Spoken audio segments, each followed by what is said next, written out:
السلام عليكم ورحمة الله وبركاته. وعليكم السلام ورحمة الله وبركاته. بسم الله الرحمن الرحيم. الحمد لله رب العالمين، والعاقبة للمتقين، ولا عدوان إلا على الظالمين، والصلاة والسلام على أشرف الأنبياء والمرسلين سيدنا ومولانا محمد وعلى آله وأصحابه المجاهدين الطاهرين. أما بعد. Saudara-saudara kaum muslimin rahimakumullah, setiap kita muslim di dalam kehidupan ini selalu ingin dicintai oleh Allah Subhanahu wa ta'ala. Dan tidak seorang pun di antara kita yang hidup ingin dimurkai oleh Allah Subhanahu wa ta'ala. Jangankan lagi dimurkai Allah, dimarahi tetangga saja kita kadang-kadang sudah merasa tidak enak. Padahal bagaimanapun, kalau sekadar dimarahi tetangga, kita masih bisa menghindar, pergi atau pindah ke tempat lain. Tahun depan kita kembali lagi, barangkali sudah bisa berdamai. Tapi jikalau Allah yang murka kepada kita, padahal alam ini adalah miliknya belaka, rasanya kemana lagi langit tempat kita bernaung, dan kemana lagi bumi tempat kita berpijak. Setiap orang ingin dicintai Allah, tapi tidak setiap orang mau melakukan perbuatan-perbuatan yang kalau dikerjakannya Allah akan cinta kepadanya. Dan setiap orang tidak ingin dimurkai Allah, tapi orang kadang-kadang tanpa sadar melakukan perbuatan-perbuatan yang justru dimurkai oleh Allah Subhanahu wa ta'ala. Pada pertemuan kali ini, ingin saya sampaikan kepada hadirin satu hadis qudsi di mana Allah Subhanahu wa ta'ala berfirman melalui lisan Nabi besar Muhammad sallallahu alaihi wasallam, "Uhibbu salatan wa hubbi li salatin ashad." Aku cinta, kata Allah, kepada 3 macam golongan manusia, tapi aku lebih cinta lagi kepada yang 3 macam lagi. Jadi ada yang sekedar dicintai Allah, ada yang lebih lagi dicintai oleh Allah Subhanahu wa ta'ala. Siapa mereka? Mari kita ikuti satu persatu isi daripada hadis qudsi ini. Yang pertama, uhibbu ahlas sakha. Aku cinta, kata Allah, kepada orang-orang yang pemurah. Aku cinta kepada orang-orang yang ringan tangan, mempunyai kepekaan sosial yang tinggi, gemar menolong orang yang memang memerlukan pertolongan. Aku cinta kepada orang-orang yang semacam itu. Saudara-saudara kaum muslimin rahimakumullah, di zaman sekarang ini, seiring dengan makin tajamnya persaingan hidup, makin tingginya tensi ekonomi, antara tenaga kerja yang masuk pasaran dengan lapangan kerja yang tersedia jauh dari memadai, gaya hidup orang sesempit, semakin individualis. Timbullah sikap hidup elu-elu, gua-gua.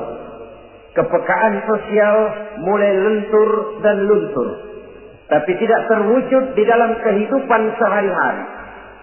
Padahal agama mengajarkan Allah cinta kepada orang-orang yang bermurah tangan, gemar melakukan pertolongan, peka melihat penderitaan dan kesulitan orang lain. Adalah Allah melebihkan rezeki sebagian kita dari yang lain.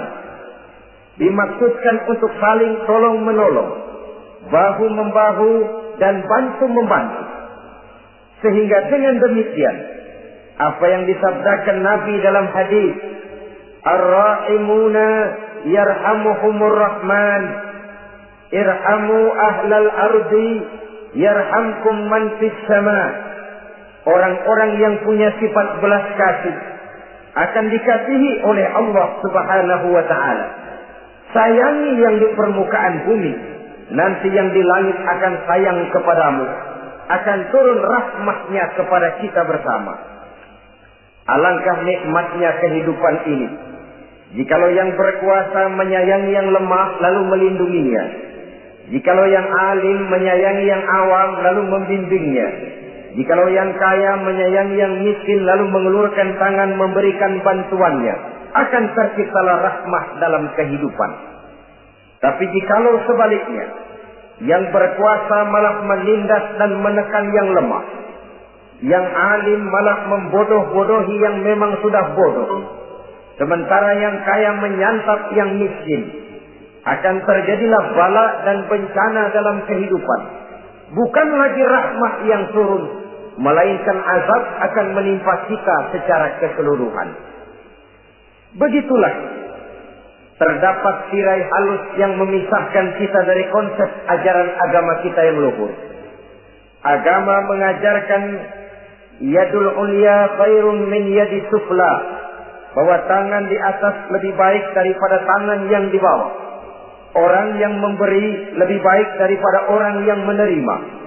Tapi yang kita praktekkan, kita selalu berada pada posisi tangan di bawah, menjadi umat yang manja, yang lemah, padahal bukan tidak punya potensi, tapi mungkin karena kita tidak pandai menginventarisir potensi. Kadang-kadang ada panitia pembangunan masjid, membangun masjid, meletakkan batu pertama, sekaligus jadi batu terakhir. Setelah itu la yamutu wa la yahya, hidup tidak kelihatan geraknya, mati pun tidak ketahuan kuburannya. Masjid impoten, pesantren terbengkalai, majelis taklim terlunta-lunta, rumah sakit Islam tak kunjung selesai. Tidak adakah orang Islam yang kaya? Banyak. Tidak adakah orang Islam yang punya posisi kunci, posisi basah, posisi menentukan? Banyak. Secara jujur kita harus berkata, yang belum banyak ialah yang mau berbuat atas nama dan demi kepentingan agamanya. Kita juga bukan tidak punya potensi. Kita tidak pandai menginventarisir potensi untuk kepentingan dan kemaslahatan kita bersama. Saudara-saudara kaum muslimin rahimakumullah. Dengan demikian, kita bisa lihat dalam kehidupan sehari-hari di masjid misalnya. Itu kalau hari Jumat kadang-kadang kita sengaja mau berangkat sholat Jumat tidak bawa uang. Maka yang paling lancar di masjid, kotak. Karena boleh lihat kotak itu, dari sudut ke sudut hampir tidak pernah macet. Lancar betul jalannya. Sekali macet, kotak 50, 100. Wajar kalau masjid-masjid kita lalu important. Bagaimana akan mengadakan kegiatan kalau tidak ada dana?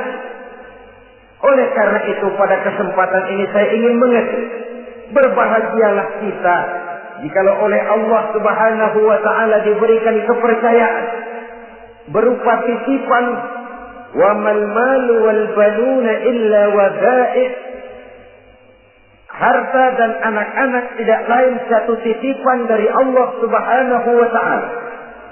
Dan pada suatu saat titipan itu akan diambil oleh yang empunya. Allah cinta kepada orang-orang yang pemurah. Allah akan memberikan balasan yang berlipat ganda. Kalau saudara bersedekah kepada anak yatim, bukan yatim itu yang akan membalasnya. Kalau saudara membantu pembangunan masjid, bukan panitia masjid yang akan memberikan ganjarannya. Kalau saudara membangun pondok pesantren, bukan kiai yang punya pesantren yang akan memberikan balasannya.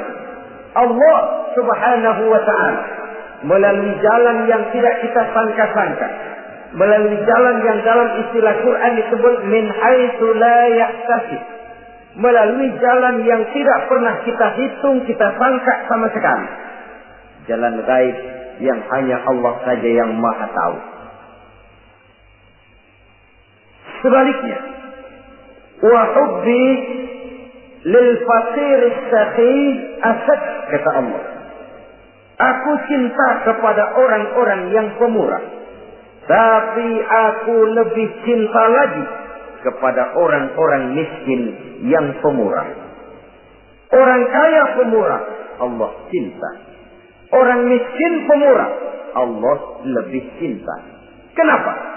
Kalau orang kaya sedekah 5.000 rupiah misalnya, orang miskin pun sedekah 5.000 rupiah, sama jumlahnya, sama ikhlasnya, sama halalnya, tapi besarnya pahala lebih besar sedekah si miskin yang 5.000 rupiah itu ketimbang si kaya yang juga 5.000 rupiah. Kenapa maka demikian? Oh, buat orang kaya uang 5.000 apalah artinya.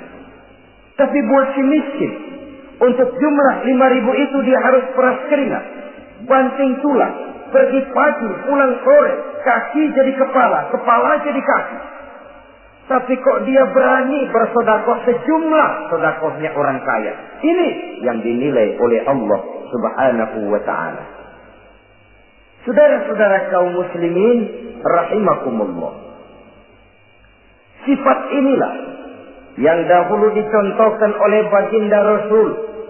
Bahkan apa yang beliau sedekahkan kepada orang lain biasanya adalah sesuatu yang lebih baik dari apa yang beliau pakai sendiri. Watak ini yang diikuti oleh generasi sahabat. Kita ambil contoh ketika terjadi perang Tabuk misalnya. Datanglah Sayyidina Abu Bakar Siddiq, membawa seluruh harta bendanya disumbangkan di jalan Allah. Melihat ini Nabi bertanya, "Hal tarakta li ahlika syai'an ya Abu Bakar?" Wahai Abu Bakar, begini banyak harta yang kau infakkan fi sabilillah ini, apakah buat keluargamu sudah kau tinggalkan? Sayyidina Abu Bakar dengan tegak menjawab, "Taraktu lahumullaha wa rasulahu." Sudah, saya tinggalkan mereka Allah dan Rasulnya. Saya tinggalkan mereka keyakinan, akidah, iman, bahwa kalau kami menolong Allah, menolong agama, Allah akan menolong kami. Bahwa kami tidak akan jadi melarat karena memperjuangkan agama. Bahwa kami tidak akan jatuh miskin kalau harta ini kami belanjakan di jalan Allah. Kami tinggalkan keyakinan itu kepada anak-anak dan istri di rumah. Sementara harta yang ada, seluruhnya kami bawa kemari. Keyakinan yang dimiliki oleh Sayyidina Abu Bakar Siddiq di zaman sekarang ini sudah merupakan keyakinan yang sangat langka. Kita belum yakin benar akan kebenaran janji Allah. Sehingga dengan demikian timbullah keraguan-raguan. Apa iya kalau saya belanjakan uang ini di jalan Allah akan ada balasannya? Apa iya kalau uang ini saya gunakan untuk melaksanakan ibadah akan datang balasannya? Padahal dalam hadis qudsi Allah menjanjikan, "Ana inda dhanni 'abdihi." Aku ini, kata Allah, bagaimana menurut persangkaan hambaku saja kepadaku. Kalau dia sangka baik, insya Allah baik datangnya. Kalau dia sangka tidak, aku bagaimana menurut sangka hambaku kepadaku. Itulah sebabnya dalam segala hal kita harus husnuzan, berbaik sangka kepada Allah Subhanahu wa ta'ala. Saudara-saudara kaum muslimin rahimakumullah, inilah golongan pertama kekasih Allah, orang-orang yang dicintai Allah, orang-orang yang pemurah, yang sadar bahwa harta hanya sekadar titipan dari Allah Subhanahu wa ta'ala. Dan harta menurut Nabi, apabila sudah kita belanjakan di jalan Allah, dia akan berkata, pertama, kuntu qalilatan fakatsartani, jumlahku sebenarnya sedikit, tapi lantaran engkau sedekahkan aku, engkau belanjakan aku di jalan Allah, maka jumlahku jadi banyak.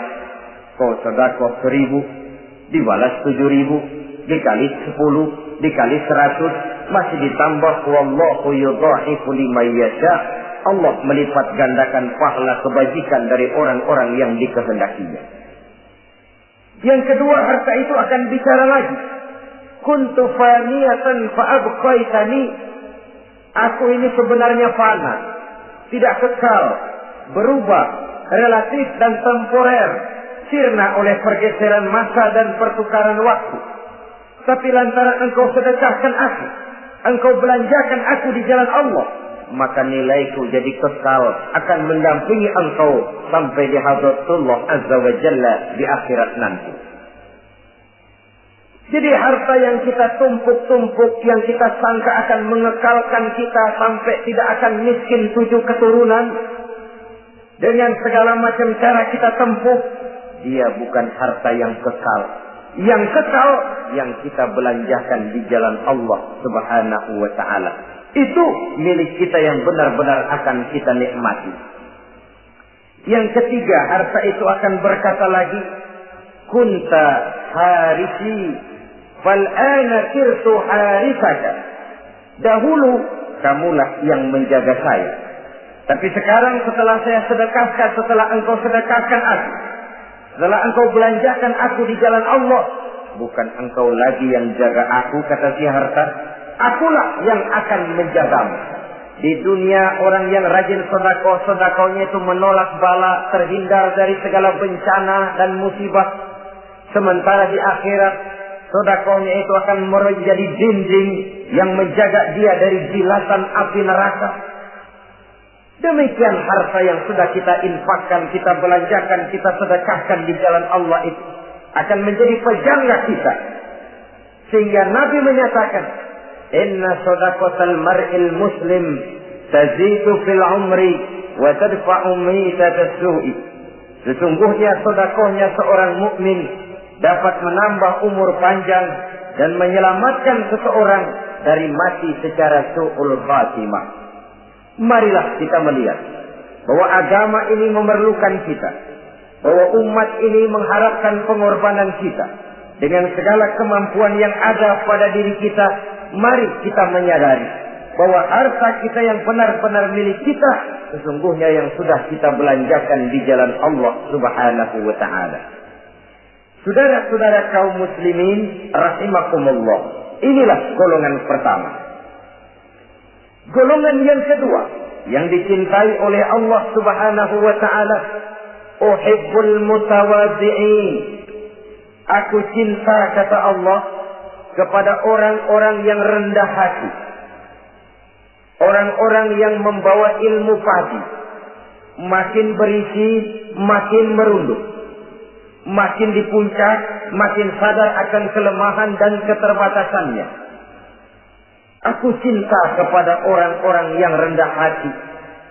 Adalah satu sifat dari Rasulullah sallallahu alaihi wasallam yang diriwayatkan oleh Imam Abu Ja'far Al-Barzanji misalnya dalam rawi Barzanjinya, wa kana sallallahu alaihi wasallam syadidal haya'i wat tawadhu. Adalah Rasulullah sallallahu alaihi wasallam seorang yang sangat pemalu dan sangat rendah hati. Tawadhu, tidak melonjak menjadi angkuh dan sombong. Walaupun beliau adalah asraful anbiya wal mursalin, nabi dan rasul termulia, imamul muttaqin, imamnya orang-orang yang bertakwa, rahmatan lil alamin, diutus sebagai rahmat bagi seluruh alam. Tapi tawaduknya demikian luar biasa. Ketika beliau terusir dari Mekah, kita bisa membayangkan meninggalkan kampung halaman, meninggalkan keluarga yang berbeda akidah, hijrah ke Madinah. Tapi pada lain kesempatan, ketika beliau dengan bala tentaranya masuk ke kota Mekah, dan orang-orang kafir Quraisy yang kita kenal dalam peristiwa Fathu Makkah itu, gentar hati mereka, sembunyi di dalam rumahnya masing-masing. Mereka masih ingat beberapa tahun yang silam, Dikala Nabi Muhammad dan para sahabatnya dikejar-kejar, terusir dari Mekah hijrah ke Madinah. Sekarang Rasul kembali ke Mekah dengan segala keperkasaan bala tentaranya. Mereka berpikir, andai kata Muhammad mau saja membalas dendam, habis kita ini, habis tidak akan tersisa. Dahulu dia kita caci maki, dahulu dia kita usir, dahulu dia kita kejar-kejar untuk kita bunuh. Sekarang kita tidak berdaya. Muhammad dengan perkasa, dengan bala tentaranya yang gagah sekarang masuk ke kota Mekah. Apa yang harus kita lakukan?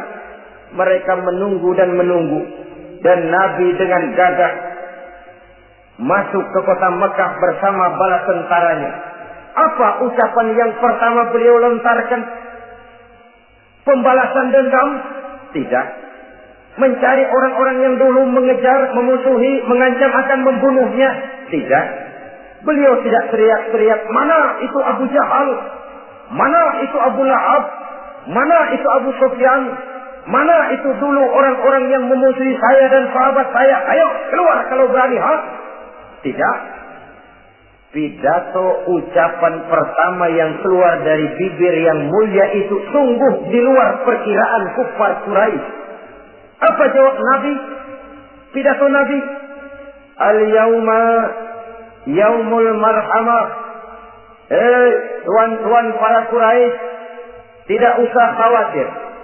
Hari ini adalah hari yang penuh kasih sayang. Saya masuk ke kota Makkah semata-mata untuk menunaikan ibadah. Tidak akan ada balas dendam. Tidak akan ada pertumpahan darah. Siapa yang masuk ke Masjidil Haram dia aman. Siapa yang masuk ke Masjidil Haram dia senang, tidak akan diganggu barang sedikit pun. Bersih hatinya dari balas dendam. Tidak ada watak untuk menunjukkan kepungahan pada beliau berada di puncak kejayaan. Tidak. Ini yang disebut syadidul haya wa tawadu. Sangat rendah hati. Tidak melonjak menjadi angkuh dan sombong lantaran keberhasilan yang pernah dicapainya. Uhibbul mutawadhi'in. Aku cinta kepada orang-orang yang rendah hati. Makin berkuasa, makin rendah hati. Makin berilmu, makin rendah hati. Makin kaya, makin tawadhu. Wa hubbi lil ghaniyil mutawadhi asad. Tetapi kata Allah, aku lebih cinta lagi kepada orang-orang kaya yang rendah hati. Orang miskin tidak sombong, Allah cinta. Orang kaya tidak sombong, Allah lebih cinta. Sebabnya apa? Rasa-rasanya kalau ada orang miskin tidak sombong, memang sudah harusnya. Tapi kalau ada orang kaya, apa saja dia punya. Kebunnya ada di mana-mana, kendaraannya sejumlah keluarganya, uangnya, depositonya ada di berbagai bank, pabriknya banyak. Apa saja dia punya, tapi tidak sombong, tawadhu. Ini yang lebih dicintai oleh Allah Subhanahu wa ta'ala. Saudara-saudara kaum muslimin rahimakumullah. Oleh karenanya hadis qudsi ini menanamkan kesadaran kepada kita bersama bahwa yang pantas untuk sombong hakikatnya cuma Allah saja. Itu sebabnya salah satu asma'ul husna Allah disebut al-mutakabbir. Kalau Allah sombong, wajar, karena memang tidak ada Tuhan lain selain Allah. Alam dan seluruh isinya adalah miliknya belaka. Tidak ada satupun yang bisa mengklaim. Al-mutakabbir huwallah. Yang pantas sombong hanya Allah Subhanahu wa ta'ala. Saudara-saudara kaum muslimin rahimakumullah. Yang ketiga, orang yang dicintai oleh Allah Subhanahu wa ta'ala, uhibbus taibin. Aku cinta kepada orang-orang yang bertaubat. Kepada orang-orang yang apabila berbuat kesalahan, dia segera sadar. Dijadikannya kesalahan itu sebagai satu pelajaran untuk tidak diulanginya lagi pada masa yang akan datang. Adalah lebih baik kita mulai dari kertas yang kelabu, hitam sekalipun. kalau akhirnya akan menjadi lembaran-lembaran yang putih. Ketimbang kita mulai dengan lembaran yang putih, kalau akan ditutup dengan lembaran-lembaran hitam, noda yang tidak berhapus. Allah Subhanahu wa ta'ala Maha Pengampun, Pengasih dan Penyayang. Ia akan memaafkan segala perbuatan yang bersifat salah dari hamba-hambanya, asalkan tidak diulanginya lagi. Manusialah yang sering kejam, membiarkan dirinya larut dan hanyut diseret arus dosa. Ia sadar itu satu kesalahan, tapi tidak berupaya untuk menyelamatkan dirinya sendiri. Apakah itu berupa yang namanya judi, minuman keras, menipu orang lain, durhaka kepada kedua orang tua, jahat kepada tetangga, suka memfitnah orang lain. Dibiarkan dirinya hanyut di dalam lembah dosa tanpa upaya penyelamatan sama sekali. Atau kadang-kadang mengulur waktu. Nanti saja sudah tua-tuaan taubatnya. Padahal waktu tidak pernah main-main. Uhibbut taibin, aku cinta kepada orang-orang yang mau bertaubat. Wa hubbi lisabit taib asad, tapi aku lebih cinta lagi kepada orang-orang muda yang mau bertaubat. Apabila orang tua bertaubat, Allah cinta. Anak muda bertaubat, Allah lebih cinta. Dalam usia mudanya, di mana darah masih mengalir dengan panas, sejuta khayal dan keinginan masih bersemi di dalam benaknya, dia sanggup blokir semua itu, disalurkannya di jalan Allah. Allah cinta sekali kepada orang-orang semacam itu.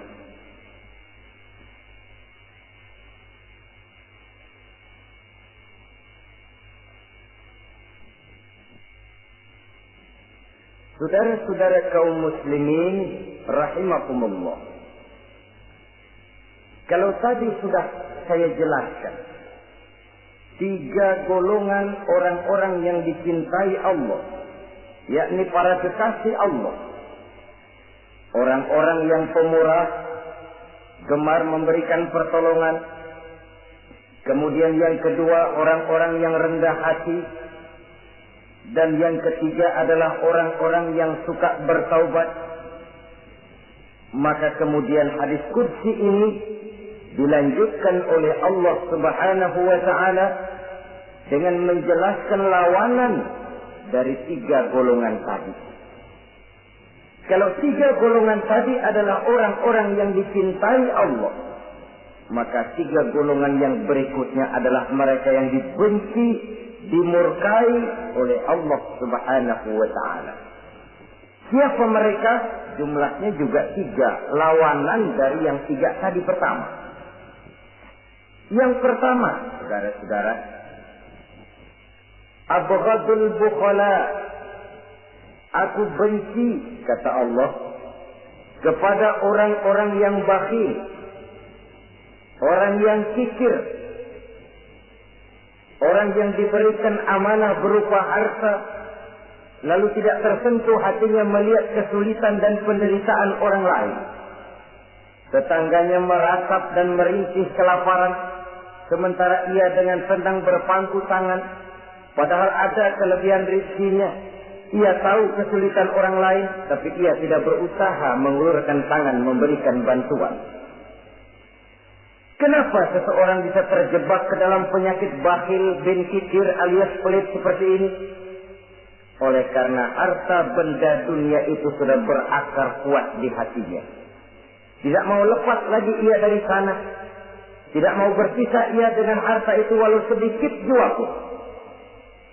Dan memang para ulama sufi mengajarkan, orang kaya itu ada 2. Ada orang kaya hakiki, ada orang kaya majazi. Orang kaya hakiki, orang kaya sebenarnya adalah orang yang kaya hatinya. Luas cakrawala pandangannya, terbentang nuansanya, tidak cukup melihat karunia yang diberikan Allah dalam kehidupan ini. Orang yang kaya hati, inilah orang kaya hakiki. Adapun orang kaya majazi adalah orang yang banyak hartanya tapi miskin hatinya. Hidupnya sudah melimpah, tapi ia selalu merasa kurang, maka ia tidak pernah cukup. Posisinya sudah kaya, tapi ia masih merasa miskin, maka ia pun selalu miskin. Imam Ghazali rahimahullah memberikan contoh yang indah. Perjalanan hidup manusia sama dengan naik kapal laut yang besar menuju pulau bernama akhirat, mencapai pantai surga bahagia. Kapal ini akan singgah di satu pulau bernama dunia. Para penumpang diperbolehkan turun, tapi sebelumnya diingatkan lebih dahulu bahwa ini cuma sekedar tempat transit. Di dunia, di pulau yang bernama dunia, para penumpang boleh mengambil apa yang memang diperlukan untuk bekal dalam perjalanan. Tapi jangan lupa bahwa kapal akan melanjutkan perjalanan menuju kepulauan akhirat yang kekal dan abadi. Maka turunlah para penumpang ke pulau yang bernama dunia ini. Macam-macam tingkah lakunya ketika mereka menjejakkan kaki ke pulau dunia. Ada yang tetap sadar kepada pesan nakoda. Dia turun ke pulau yang bernama dunia, yang hijau, ranau, indah, memikat, mempedaya, mempesona. Tapi ia tetap sadar, ini cuma tempat transit. Ini cuma tempat persinggahan sementara. Bukan ini tempat yang akan saya tuju. Kapal akan segera berangkat. Saya harus bersiap-siap. Diambilnya apa yang diperbolehkan di pulau bernama dunia sebagai bekal menuju perjalanan akhirat. Dan setelah itu dia segera kembali ke kapal untuk melanjutkan perjalanannya. Ada pula penumpang yang lalai. Ketika turun ke pulau bernama dunia ini, ia lupa kepada pesan sang nakoda. Ia terpedaya oleh hijau ranaunya kepulauan dunia. Ia terpikat oleh gemerlapnya kehidupan dunia. Sibuklah seluruh waktunya untuk mengambil segala yang ada di kepulauan dunia ini. Ia menyangka bahwa ia sudah sampai kepada tujuan yang sebenarnya. Dikala peluit kapal berbunyi, pertanda kapal akan segera berangkat. Rupanya baru sadar dia bahwa ini bukan tujuan yang sebenarnya. Ia berusaha kembali ke kapal, walaupun masih bisa ikut naik kapal, tapi sayang tempatnya sudah ditempati oleh orang lain. Inilah contoh dari orang-orang yang kehidupan dunia telah melalaikan mereka daripada tujuan akhirat. Yang lebih celaka adalah nasib penumpang ketiga. Mereka yang tertinggal sama sekali di kepulauan dunia ini. Mereka lah orang-orang kafir, orang-orang munafik, orang-orang musyrik. Bagi mereka surgalah dunia ini. Bila kehidupan dunia berakhir, berakhir pula lah surganya sampai di sini. Ia menyangka sudah sampai kepada terminal akhir, padahal cuma sekedar halte, tempat di mana kapal singgah sebentar saja untuk melanjutkan perjalanan menuju kepulauan akhirat yang kekal dan abadi. Saudara-saudara kaum muslimin rahimakumullah, orang-orang yang sadar bahwa dunia cuma sekedar satu tempat transit, maka kesadaran itu menggugah dia kepada keyakinan terhadap kalimat inna lillahi wa inna ilaihi raji'un. Segalanya datang dari Allah, segalanya akan kembali kepada Allah. Tidak ada yang dibawanya saat ia terlahir ke alam dunia ini. Dan tidak akan ada yang dibawanya kembali saat ia keluar meninggalkan alam dunia ini. Kecuali iman dan amal soleh yang dikerjakannya di dalam kehidupan kita. Bukan bakhil yang menyebabkan orang cepat jadi kaya. Bukan pemurah yang menyebabkan orang jatuh miskin dan bangkrut. Tetapi kesadaran bahwa segalanya datang dari Allah, segalanya akan kembali kepada Allah, akan membuat kita walaupun memiliki harta dan benda, tapi ia tidak berurat dan berakar di dalam hati. Abghadul bukhala, kata Allah, Aku benci kepada orang-orang yang bakhil. Kadang-kadang jangankan untuk orang lain, untuk kepentingan agama, dirinya sendiri saja tidak bisa menikmati kekayaannya. Kaya dia sebenarnya, tapi dia tidak sadar akan kekayaannya. Lebih celaka lagi, dia tidak tahu untuk apa kekayaan itu akan dipergunakan. Lahirnya mazhab materialisme, hidup serba cukup, serba ada, seperti yang kita lihat di negara-negara yang makmur, di Eropa bagian barat misalnya. Keluarga-keluarga jet set yang akhirnya bingung karena kebanyakan harta. Kalau kita di timur umumnya bingung karena tidak punya harta. Di sana orang bingung karena kebanyakan harta, mau diapakan harta itu. Akhirnya timbullah gaya hidup yang aneh-aneh. Membentuk klub-klub nudis terlepas dari pergaulan dunia ramai. Bergerombol tidur di gua-gua. Padahal rumahnya macam istana. Kamarnya 37, ada kolam renang, ruangan ber-AC. Kemana pergi mobil sejumlah keluarga. Dari merek-merek yang mewah, keluaran mutaakhir.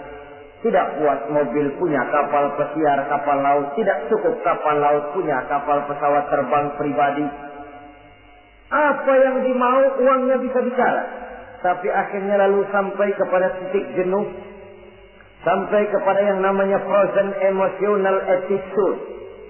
Dan sikap batin inilah yang pada akhirnya mendorong seseorang untuk sampai kepada tingkat yang disebut tamak, rakus, serakah. Dan mental semacam ini tidak hanya membahayakan bagi pribadi yang punya watak, tapi juga bagi lingkungan, bagi masyarakat, bahkan dalam skopnya yang luas, bagi pertumbuhan suatu bangsa, bagi pertumbuhan suatu negara. Sikap-sikap tamak, rakus, serakah, mau menang sendiri, mau kuasa sendiri, mau basah sendiri, mau kaya sendiri, berkaitan dengan orang lain, adalah sikap-sikap yang tidak saja bertentangan dengan ajaran agama kita, tapi juga bertentangan dengan falsafat dasar kehidupan bangsa kita, yakni Pancasila. Saudara-saudara kaum muslimin rahimakumullah. Lawanannya kemudian Allah menyatakan, wa bughdi lil ghaniyil bakhil asyad. Aku benci kepada orang yang bakhil, tapi aku lebih benci lagi kepada orang-orang kaya yang bakhil. Kalau orang miskin pelit, barangkali masih orang berkata pantaslah dia itu pelit, miskin. Tapi kalau kaya, bakhil, kaya, pelit, rasanya orang menyayangkan. Apa saja dia punya, tapi bakhil, pelit, tidak sadar bahwa itu adalah amanah Allah yang suatu saat akan dimintakan pertanggungan jawab di padang mahsyar nanti. Inilah golongan pertama yang dibenci oleh Allah Subhanahu wa ta'ala. Golongan yang kedua, abghadul mutakabbirin. Aku benci kepada orang-orang yang sombong. Baik sombong oleh karena kekuatan, wewenang, jabatan. Baik sombong oleh karena ilmu pengetahuan, skill, keahlian, kemampuan. Baik sombong oleh karena harta benda dan kekayaan. Sombong dalam segala bentuknya tidak disenangi oleh Allah Subhanahu wa ta'ala. Inilah yang saya maksud tadi dengan membawa ilmu padi seharusnya. Semakin berisi, semakin merunduk. Sebab pepatah orang-orang tua kita bilang, air beriak tanda tak dalam, tong kosong bunyinya nyaring. Orang belajar silat kalau baru dapat 2-3 jurus memang genit, bukan main. Sesuatu yang barangkali sudah lumrah dalam kehidupan. Tapi yang diajarkan oleh agama, abghadul mutakabbirin, aku benci kepada orang-orang yang sombong.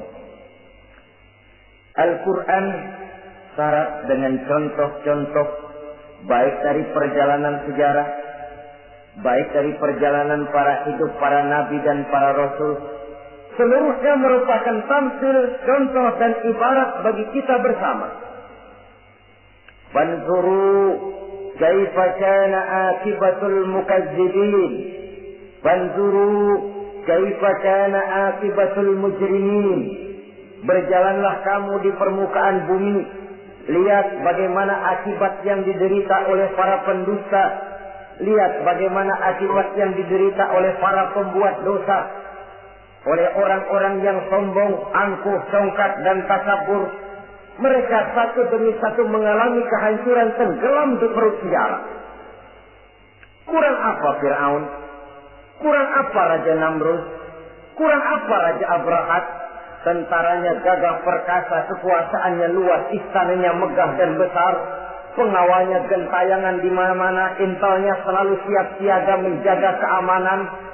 Sang raja diraja, entok waktu berputar masa beredar, tenggelam oleh perputaran waktu dan peredaran zaman.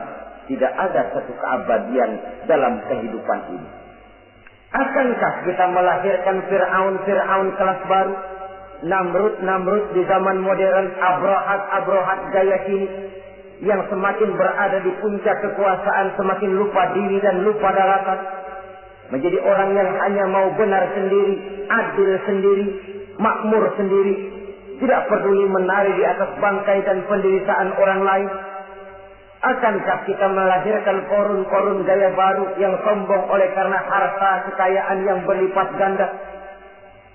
Ataukah kita akan melahirkan barsisul abid gaya baru yang sombong oleh karena ilmu pengetahuan yang dimilikinya?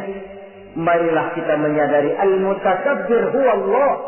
Yang pantas, boleh dan sombong, wajar untuk sombong, cuma Allah subhanahu wa ta'ala. Abghadul mutakabbirin, aku benci kepada orang-orang yang sombong. Saudara-saudara kaum muslimin rahimakumullah, lawanannya kata Allah, selebihnya wa bughdi lil faqiril mutakabbir asad. Tetapi kata Allah, aku lebih benci lagi kepada orang miskin yang sombong. Ini yang sudah tidak punya pilihan. Orang pintar sombong barangkali lumayan, goblok sombong minta ampun, pejabat sombong barangkali karena punya pangkat, rakyat sombong apa yang mau disombongi, orang kaya sombong barangkali karena kekayaannya, melarat miskin sombong minta ampun. Sebab itu kata Allah, aku benci kepada orang-orang sombong, tapi aku lebih benci lagi kepada orang-orang miskin yang sombong. Hadis qudsi ini tentu saja memberikan satu kesadaran rohani yang paling dalam pada kehidupan kita setiap pribadi muslim, bahwa kita sejauh yang bisa kita lakukan hanyalah berusaha berbuat. Kita terikat oleh sunnatullah, kata kita orang beragama, hukum alam kata para ahli alam, natural of law katanya. Tapi di sebalik itu sesungguhnya segala hasil usaha, kepastian dan ketentuannya hak prerogatif dari Allah subhanahu wa ta'ala. Sehingga pada puncaknya kita akan sampai kepada jujur, la haula wa la quwwata illa billah. Tidak ada daya kita, tidak ada kekuatan kita kecuali apa yang memang telah diberikan Allah. Ialah sumber daya, sumber gerak, sumber seluruh kekuatan. Dan kita manusia hanya mencapai itu kalau dikaruniai oleh Allah subhanahu wa ta'ala. Sewajarnya, makin bertambah ilmu, makin sadar kita akan kebodohan kita. Seperti yang diucapkan oleh Al-Imam Syafi'i rahimahullah, setiap tambah ilmuku, bertambah taulah aku akan kebodohan. Sewajarnya, semakin bertambah harta kita, semakin sadar kita akan kemiskinan kita. Semakin bertambah tinggi pangkat dan jabatan kita, semakin sadar kita dari mana kita datang, kemana kita akan pulang, dan di mana kita akan berada sekarang. Dengan kata lain, ilmu itu, harta itu, pangkat dan kedudukan itu sesuatu yang perlu dan perlu. Tapi bukan sebagai tujuan. Semuanya cuma sekedar alat. Tujuannya apa? Jangka panjang di akhirat untuk mencapai ridho Allah. Jangka pendek di dunia ini harus menjadi rahmatan lil alamin. Bagaimana ilmu itu jadi rahmah bagi lingkungan? Bagaimana kekuasaan itu jadi rahmah bagi lingkungan? Bagaimana harta itu jadi rahmah bagi lingkungan? Berfungsi sosial untuk kebersamaan di dalam kehidupan ini. Saudara-saudara kaum muslimin rahimakumullah. Inilah golongan kedua yang dimurkai oleh Allah Subhanahu wa ta'ala. Golongan yang ketiga, abghadul fasad. Aku benci, kata Allah, kepada orang-orang yang berhati keras, berhati batu, tidak mempan nasihat, baik nasihat itu datang dari Allah, baik nasihat itu datang dari orang lain, baik nasihat itu datang dari dalam dirinya sendiri, atau bernasihat yang dipandangnya, yang dilihatnya dalam segala gerak kehidupan. Satu hari bahkan beberapa sahabat pernah menghadap Rasulullah Sallallahu Alaihi Wasallam. Ya Rasul, jikalau sekarang ini kami nyaris tidak punya problem, artinya semua problem kami tuntas, sedikit kami bingung, tuanlah tempat kami bertanya. Kami tidak mengerti hukum, tuan tempat kami meminta fatwa. Kami ingin mendapat petunjuk, kepada tuan kami mengadu. Tapi nanti kalau suatu saat tuan telah berangkat meninggalkan kami ya Rasulullah, menghadap Allah Subhanahu wa ta'ala, tinggallah kami hidup tanpa bimbingan tuan, kemana lagi kami harus minta nasihat? Baginda Rasul senyum, kemudian beliau menjawab, taraktu lakum nasihatain. Kamu tidak usah khawatir. Kalaupun pada satu saat nanti aku berangkat meninggalkan kamu semua, kembali menghadap Allah Subhanahu wa ta'ala, kamu tidak perlu bingung. Tempat kamu minta nasihat ada, tempat kamu bertanya ada, tempat kamu minta fatwa dan kepastian hukum ada. Taraktu lakum nasihatain. Aku tinggalkan untukmu dua macam nasihat. Pertama, yang aku tinggalkan kepadamu itu nasihat yang pandai bicara. Yang kedua, yang aku tinggalkan kepadamu itu nasihat yang diam saja. Sahabat lalu bertanya, kalau nasihat yang bisa bicara itu apa ya Rasul? Beliau menjawab, Al-Quranul Karim. 6.666 ayat, 30 juz, 114 surah, seluruhnya nasihat bagi umat Islam. Apapun yang akan kau kerjakan, kemanapun kau akan pergi, bertanyalah kepada Al-Quran, minta nasihatnya. Bertanya langsung? Tentu tidak. Bertanya kepada Al-Quran artinya fas'alu ahla zikri in kuntum la ta'lamun. Jikalau kamu memang tidak mengerti, bertanyalah kepada yang mengerti. Yang mengerti Al-Quran tentu tidak lain para ulama, para kiai, para asatidz, guru-guru yang mengaku kita di majelis taklim. Nasihat yang pandai bicara, Al-Quranul Karim. Kemanapun saja kaki akan kita langkahkan, ke arah manapun bumi yang akan kita tuju, mintalah lebih dahulu nasihat Al-Quranul Karim. Usaha apapun yang akan kita lakukan, mintalah nasihat kepadanya. Itu nasihat yang pandai bicara. Lalu sahabat bertanya lagi, kalau nasihat yang diam saja itu apa ya Rasul? Beliau menjawab, nasihat yang diam saja itu maut. Diam saja dia, tidak bicara, tapi pasti datangnya. Dan itu jadi nasihat. Kalau sekarang kau menyolatkan orang lain, apa tidak mungkin besok kau disolatkan orang? Kalau hari ini kau antar jenazah temanmu ke liang lahat, entah tahun depan, bulan depan, minggu depan, entah 5-10 tahun yang akan datang, bukankah kau yang akan diantar ke liang lahat? Kau tengoklah temanmu itu. Matanya masih ada, tapi sudah tidak sanggup lagi melihat. Jangankan melihat, digerakkan saja pun sudah tidak bisa. Telinganya belum kemana-mana, tapi sudah tidak mampu lagi mendengar. Kakinya masih cukup, tapi sudah tidak mampu untuk dipakai berjalan. Tangannya masih ada, tapi tidak ada lagi yang bisa dipegangnya. Apa yang kurang kalau sudah demikian? Kau tumpuk harta kekayaan untuk 7 turunan, kau sangka kau tidak akan mati karena itu. Kau ingin selalu berada di puncak, padahal hidup ini mendaki dan menurun. Ini seluruhnya merupakan nasihat. Orang yang hatinya keras tidak mempan nasihat yang datang dari Allah, Quran dan maut.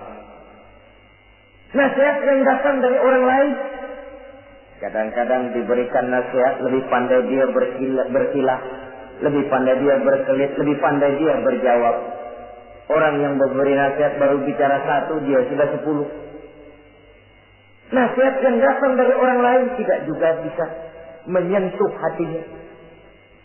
Atau nasihat yang timbul dari dalam dirinya sendiri. Kulit yang mulai berkerut, uban yang mulai bertabur, gigi yang permisi satu demi satu. Itu kan seluruhnya merupakan nasihat. Tapi orang yang hatinya keras, kasar, istilah kita barangkali sudah kulit badak, muka tembok, kuping kebo, masuk dalam golongan khatamallahu ala qulubihim. Allah sudah tutup cap, Allah tempel hati mereka, tidak masuk lagi nasihat. Na'udzubillah summa na'udzubillah. Beruntung kita kalau oleh Allah ini diberikan hati yang lembut, peka, mudah menerima kebenaran, tidak tertutup terhadap kebenaran. Walaupun kebenarannya itu datang dari seorang budak yang hitam legap. Karena memang agama mengajarkan khuzil hikmata wa la yadurruka min ayyi wi'ain kharajat. Ambillah hikmah, ambillah kebenaran, tidak usah terlalu kau pedulikan dari mana sumbernya. Asal itu merupakan kebenaran, jadikan sebagai nasihat di dalam kehidupan. Saudara-saudara kaum muslimin rahimakumullah. Rugi dan celaka kita kalau sampai diberikan hati yang keras, kasar, masuk dalam qaswatul qalbi, hati yang kasar, keras, tidak mempan nasihat apapun. Kalau kadang-kadang masuk telinga kanan, keluar lagi telinga kiri, tidak pernah singgah di lubuk hatinya walau sebentar sekalipun, tidak pernah transit, atau kalaupun transit seperti air di daun talas, mudah bergoyah ke kiri dan ke kanan. Allah benci kepada orang-orang yang hatinya keras. Selanjutnya, wa bughdil syaikhil fasik asad. Tapi kata Allah, aku lebih benci lagi kepada orang tua yang hatinya keras. Tua-tua keladi katanya, makin tua makin menjadi. Kalau ada anak muda bandel, nakal, setidaknya orang masih punya harapan. Masih ada orang berkata, ya doain aja dah, mudah-mudahan dia makin dewasa, makin lurus jalan hidupnya, makin benar langkahnya, makin sadar rasa keagamaannya. Masih ada ucapan seperti itu. Tapi kalau sudah tua, malah makin gila, orang sudah habis harapan. Paling orang bilang, laki-laki udah asar, udah maghrib, sudah dekat ke lubang kubur, bedung menggerib masih nyingsot aja di perapatan. Saudara-saudara kaum muslimin, habis rasanya harapan orang. Aku benci kepada orang yang hatinya keras, tapi aku lebih benci lagi kepada orang tua yang berhati keras. Kenakalan remaja dibenci Allah, kenakalan orang-orang tua lebih dibenci oleh Allah Subhanahu wa ta'ala. Saudara-saudara kaum muslimin rahimakumullah, Semoga kita termasuk ke dalam golongan orang-orang yang dicintai Allah, para kekasih Allah. Dan kita berlindung kepada Allah, jangan sampai termasuk ke dalam golongan orang-orang yang dimurkai dan dibencinya. Inilah yang kita bicarakan pada pertemuan kali ini. Terima kasih dan mohon maaf. Wassalamualaikum warahmatullahi wabarakatuh.